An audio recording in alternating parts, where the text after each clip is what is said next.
So, hello students. In this video, we are going to learn some terms of a chapter cell structure and function. These terms are very important terms. I hope you will listen it very carefully. So, first, let's start with a cell theory. If we will discuss about a cell theory, there was two scientists that name was Sheldon and Schwann. And these two scientists, they gave these first 2 points of cell theory. That is, first point is all living things are made of cell. That means what? All living organisms. That can be the unicellular organism, that can be multicellular organism, that can be animals, that can be plants. So all type of living life that is on this earth, that is made by cell. So all living organisms are made by cell. This was the first point that was given by Sheldon and Schwann. And the second point of Sheldon and Schwann was cells are basic unit. They are the basic unit of, they are the basic structural unit as well as the functional unit. And why cell? It is a structural and functional unit that we have discussed in our previous video. So let's recap it. It is considered as the structural unit because all living organisms, they are made by cell. Their body structure that is made by cell. Okay, so when the large number of cells they aggregate, they form a multicellular organisms. That's why it is known as a structural unit, and it is also known as functional unit because e only a single cell that can perform all type of functions that a life can perform. For example, if we will take an example of a human being, we can just we can do the respiration, we can do the excretion, removal of waste, and exchange of gases, and there are many other processes. So that means what? A single cell, even a single cell that can do all this function. That's why it is known as a functional unit of all life. So these 2 points are given by Sheldon and Schwann. But later on there was one another scientist that name was Rudolf Virchow. He added third point in the cell theory, that was all cells are produced from existing cell. So that means what? All new cell that arises from the pre-existing cell. So suppose this is a any pre-existing cell. If this cell divided into a two new cell, okay, this cell divided into two new cell. So that means what? These two new cell, they are formed by the cell that is already exist. So all new cells, they are formed from the old cell or the pre-existing cell. So these are the main 3 points of the cell theory that was given by the three scientists. First 2 point was given by Sheldon and Schwann, and the last point that was given by the Rudolf Virchow. So now move to the next slide. So next slide we have types of organism. Type of organism that is on the basis of number of cell. On this earth there are two types of organism on the basis of number of cell. One, we have unicellular organism.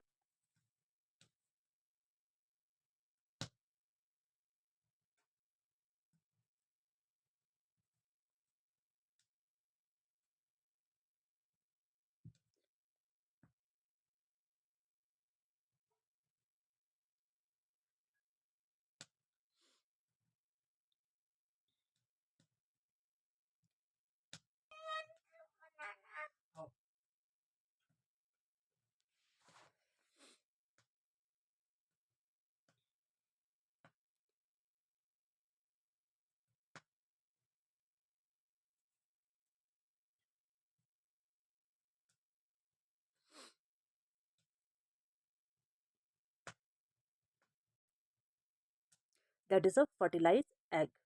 Fertilized egg means what? When a male gamete that will fuse with the female gamete. When a male gamete fuse with a female gamete, it will form a fertilized egg that is known as zygote.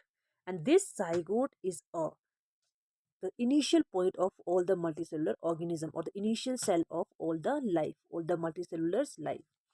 So when a single cell, it undergoes into a cell division, it start to divide and it form a group of cell, and this group of cell is known as a tissue. When the different tissues, different similar tissues that will aggregate to form a organ, and different organs, they aggregate to form a organ system, and different organ systems, they forms a complex structures like a human being. So that means what? These are the different level of organization. How a body of an organism that has been organized. So it starts within single cell. When single cells start to divide, it form a group of cell, and that group of cells they work together and they form a tissue. And when a similar tissues they form a organ, and different organs they form a organ system, and different organ systems that will form a structure of a organism. And if we'll talk about our structure, our body structure, here the organ systems are just like our digestive system, respiratory system, excretory system, circulatory system.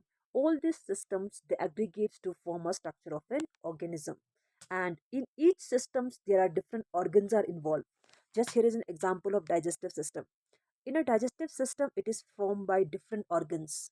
Okay, just for example, here we have liver, where you have these are alimentary part of alimentary canal. These are the alimentary canal: stomach, small intestine, large intestine, anus. So here we have liver. Similarly, we have pancreas. So all these organs they aggregates to form a digestive system. And similarly, we have respiratory, excretory system, and circulatory system. All together that will form a structure of an organism. So this is some basic things about it. It is generally a hierarchy of the level of organization. So now next move to the next slide. So here we have in very basic terms, that means prokaryotic cell and eukaryotic cell. It is a very basic term that you should know. So cell are of two types, and this classification that is on the basis of its nuclear membrane. So first we have a prokaryotic cell. Prokaryotic, pro that means what? It is primitive. Primitive means older one. And prokaryotic cell, karyon means nucleus. Pro means primitive, karyon means nucleus. So that cell which have a primitive nucleus. And how was the primitive nucleus? So the primitive nucleus was, just suppose if this is a cell. So in this cell, genetic material, okay, genetic material, that means we are talking about the DNA, we are talking about the chromosome, the DNA and chromosome that was present in primitive cell. But this DNA and chromosome that was without the covering, without the membrane. So this type of genetic material is known as nucleoid. So, when the genetic material that is without the membrane, without the covering, that is known as nucleoid. And prokaryotic cell, that means primitive cell, they have nucleoid. That means it was the primitive nucleus without nuclear membrane. And if we will talk about the eukaryotic cell, U that means true, EU, that means true, and the karyon that means nucleus. That cell, eukaryotic cell, it is a type of cell in which true nucleus is present. So true nucleus means what? This is a genetic material or the chromosome, and this chromosome it is covered by a proper membrane that is known as nuclear membrane. And when this chromosome or the DNA that is covered by a proper membrane, it is known as which is known as nuclear membrane, and it is known as true nucleus. So eukaryotic cell they have a true nucleus, and that nucleus which is covered by nuclear membrane. So this is the main difference between the prokaryotic and eukaryotic cell. And except this prokaryotic cell, it is a primitive one. So that's why all the membrane bound cell organelles, okay, cell organelles, just for example, endoplasmic reticulum, mitochondria, Golgi body, vacuoles, lysosome, all these organelles are absent in prokaryotic cell. It is absent in prokaryotic cell. And but in the eukaryotic cell, it is an advanced type of cell, and where true nucleus is present, and this cell contain all cell organelles. Oh, and each cell organelles it will perform its specific work. So this is some difference between prokaryotic cell and eukaryotic cell. And there is one more term. One is in prokaryotes, another one is in eukaryotes. Okay, prokaryotic cell. And the organisms that is made by this prokaryotic cell is known as prokaryotes. Prokaryotes. Y-O-T-E-S. The organism that is made by prokaryotic cell is known as prokaryotes. Okay, for example, bacteria. Bacteria is an organism and that is made by prokaryotic cell, so it is known as a prokaryotes. Similarly, next we have a term eukaryotes. Eukaryotes means what? The organisms that body is made by eukaryotic cell, that is known as eukaryotes. For example, all the plants and all the animals that we can see in our surrounding, all are eukaryotes because their body is made by eukaryotic cell. So these are the four terms: prokaryotic cell, prokaryotes, and eukaryotes. So now next we have a one more term, that is protoplasm and cytoplasm.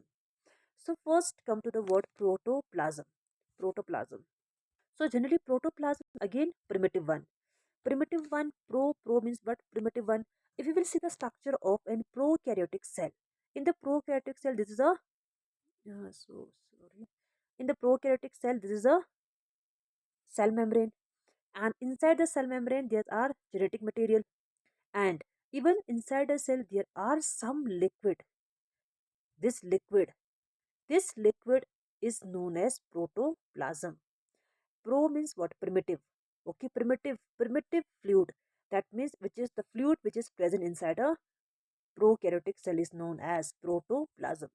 But in case of eukaryotic cell, in the eukaryotic cell, two fluids are present. One fluid that is present between cell membrane and a nuclear membrane, which is known as cytoplasm. And another one is a fluid which is present inside the nucleus. And inside the nucleus, there is a fluid which is known as nucleoplasm. Okay, so this complete fluid which is present inside a cell, it is known as protoplasm. Cytoplasm plus nucleus. The nucleus, that means the fluid which is present inside a nucleus, is known as nucleoplasm. So collectively it is known as a protoplasm. Okay, generally this protoplasm word that comes from the prokaryotic cell. Pro means primitive one. Because in the prokaryotic cell there was no nuclear membrane. So the whole liquid that is present inside a cell, that is known as protoplasm. But in eukaryotes, cytoplasm plus nucleus, that means fluid inside a nucleus, that is known as protoplasm.